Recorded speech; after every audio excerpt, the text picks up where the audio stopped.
তোমাদের কারো মনের ভিতরে যদি অনেক কষ্ট মানে কোনো কষ্ট যদি চাপা থাকে, তোমরা কাউকে দেখবে যে খারাপ লাগতে থাকে, সেই কষ্টটা, সেই কষ্টের কথাটা যদি তোমরা মানে তোমার খুব কাছের কারোর সাথে শেয়ার করো, দেখবে মানে সাথে সাথে তোমার ভেতরটা অনেক হালকা হয়ে যাবে। হ্যাঁ, এজন্য কষ্টটা, কষ্টের কথাটা, সুখের কথা না বলো, কষ্টের কথাটা সবসময় কাছের কারো না কারোর সাথে শেয়ার করতে হবে।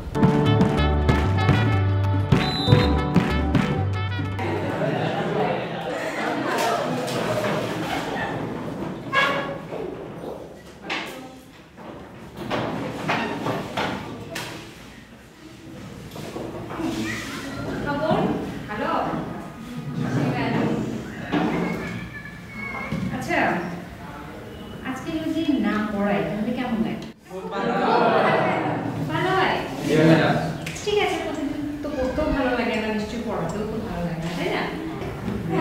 আচ্ছা তাহলে আমরা বাদ দিই, আচ্ছা পড়াশোনা বাদ, আচ্ছা গল্প। গল্প কি তোমরা শোনাবে না কেন? আচ্ছা ঠিক আছে, কিন্তু আজকে আমরা শোনাবো, পরে একদিন কিন্তু তোমাকে শোনাতে হবে, ঠিক আছে? হ্যাঁ, যে কোনো দিন। আচ্ছা আজকে আমি গল্প,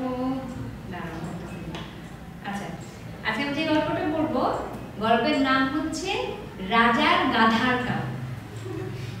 রাজার গাধা, ইন্টারেস্টিং নামটা।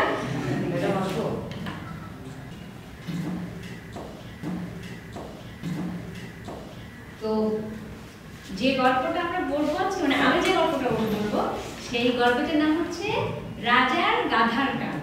তাহলে গল্পটার নাম কি?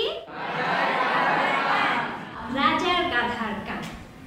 আচ্ছা, এক দেশে ছিল এক রাজা আর এক নাপিত। এখন রাজার চুল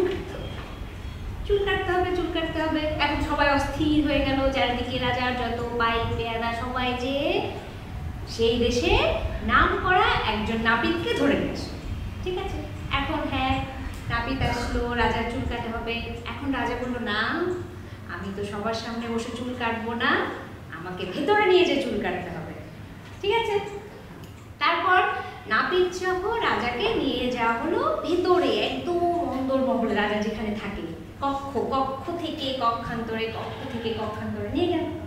যাওয়ার পরে রাজাকে এখন নাপিত চুল কাটাবে, বসালো। এখন চুল যেহেতু কাটতে হবে, রাজার মাথায় পাগড়ি খুলতে হবে। রাজার মাথায় পাগড়ি পরা দেখেছো না? রাজার মাথায় যে পাগড়ি পরা থাকে, অনেক বড় এরকম প্যাঁচানো পাগড়ি। এখন নাপিত তো পাগড়ি খুলছে, খুলতে সব পাগড়ি যখন খোলা হয়ে গেল, মাথায় পাগড়ি যখন খোলা গেল, ওমা দেখে কি, নাপিত দেখে রাজামশাইয়ের কান দুটা গাধার কানের মতো এরকম ঝোলা। নাপিত তো অবাক, মা রাজামশাইয়ের কান দুটো এরকম গাধার মতো। এখন সে তো ভয়ে কিছু বলতে পারছে না, রাজার সামনে তো কিছু বলা যাবে না, ও বাবা রাজামশাই। এখন রাজা যখন দেখলো যে নাপিত তো তার দেখলো যে তার কান দুটা গাধার মতো, তখন রাজা বললো, খবরদার এই কথা যেন রাজ্যের কেউ জানতে না পারে, যদি জানে তাহলে তোর বরদান যাবে, আর তোর 14 পুরুষের ভিটামাটিতে সব ঘুঘু চড়বে। ঠিক আছে, এখন নাপিত তো ভয়, না রাজামশাই আমি কাউকে বলবো না, এই কথা আমি কাউকে বলবো না। রাজা বলে ঠিক আছে। তো যাই হোক, অত সুন্দর মতো চুল কাটলো, নাপিত কেটে বাড়িতে চলে গেছে। যার পরে কি হয়েছে, ও তো আর মানে এই যে এত বড় একটা ঘটনা যে জানতে পারলো, ও তো কাউকে বলতে পারছে না, কারণ জানে যে সে যদি বলে সবাইকে তাহলে তো রাজামশাই তাকে মেরে ফেলবে, তার একদম 14 পুরুষ সবাইকে মেরে ফেলবে।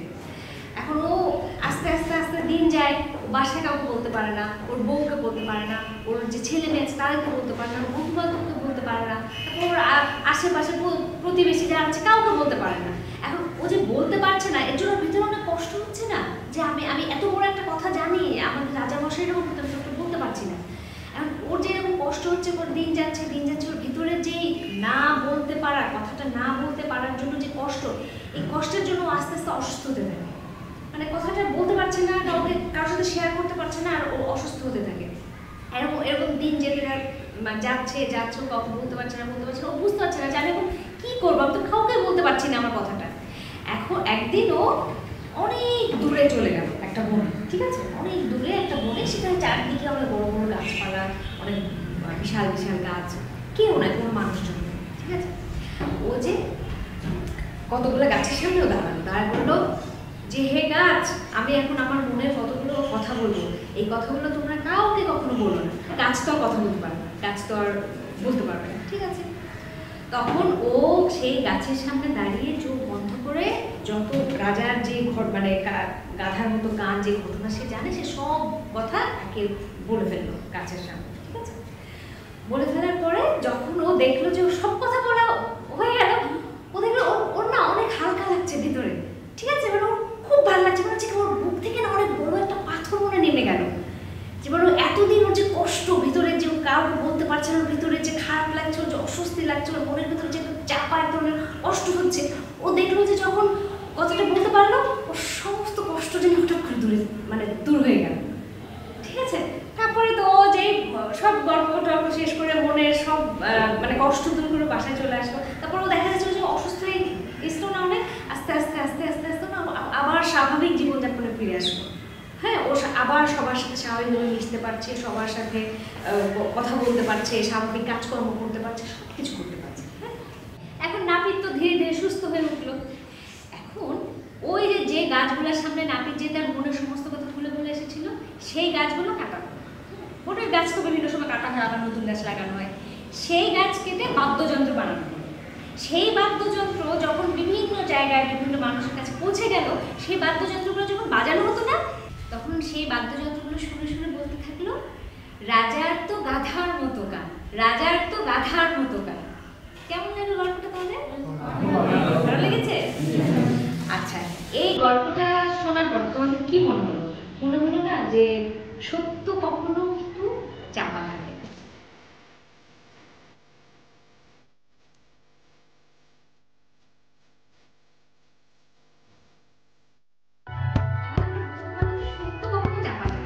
আরেকটা বিষয়, কারো মনে যদি তোমাদের কারো মনের ভিতরে যদি অনেক কষ্ট মানে কোনো কষ্ট যদি চাপা থাকে, তোমরা কাউকে দেখবে যে খারাপ লাগতে থাকে, সেই কষ্টটা, সেই কষ্টের কথাটা যদি তোমরা মানে তোমার খুব কাছের কারোর সাথে শেয়ার করো, দেখবে মানে সাথে সাথে তোমার ভেতরটা অনেক হালকা হয়ে যাবে। হ্যাঁ, এজন্য কষ্টের কথাটা, সুখের কথা না বলো, কষ্টের কথাটা সবসময় কাছের কারোর সাথে শেয়ার করতে হবে, ঠিক আছে? বোঝা গেল? আচ্ছা, আমি তোমাদের একটা বাক্স দিয়েছিলাম যে কারো কোনো সমস্যা থাকলে যাতে সেই মানে সমস্যাটা যদি মুখে বলতে না পারো, সেই কথাগুলো লিখে বাক্সের মধ্যে ফেলবে। তো আমি সেরকম কোনো রেসপন্স কারোর কাছ থেকে পেলাম না, একজন দুজন ছাড়া। তাহলে কাজ করি, বাক্সটার নাম চেঞ্জ করি, মানে অভিযোগ বাক্স যেটা ছিল, অভিযোগ বাক্স নামটা চেঞ্জ করে নতুন নাম হচ্ছে ওটা মনের বাক্স। তোমাদের যে কারো যে কোনো ধরনের মনের কথা, সেটা হতে পারে ভালো কথা, সেটা হতে পারে খারাপ কথা, ভালো লাগা খারাপ লাগা, যে কোনো ধরনের মনের কথা লিখে তোমরা ওই বাক্সের মধ্যে ফেলবে। আমি তোমাদের সেই মনের কথাগুলো তোমাদের সাথে শেয়ার করবো, ঠিক আছে? আমি কাল এসে বাক্সটা এনে এখানে রেখে যাব। আমি আশা করবো যে এরপরে তোমাদের যে কোনো মনের কথা তোমরা অকপটে লিখে বাক্সের মধ্যে দেবে, ঠিক আছে? আমার সম্পর্কে যদি খারাপ লাগে সেটাও দিতে পারো, ঠিক আছে? ওকে, তাহলে আজকের মতো ক্লাস শেষ। আজকের ক্লাসটা কেমন লাগলো সবার?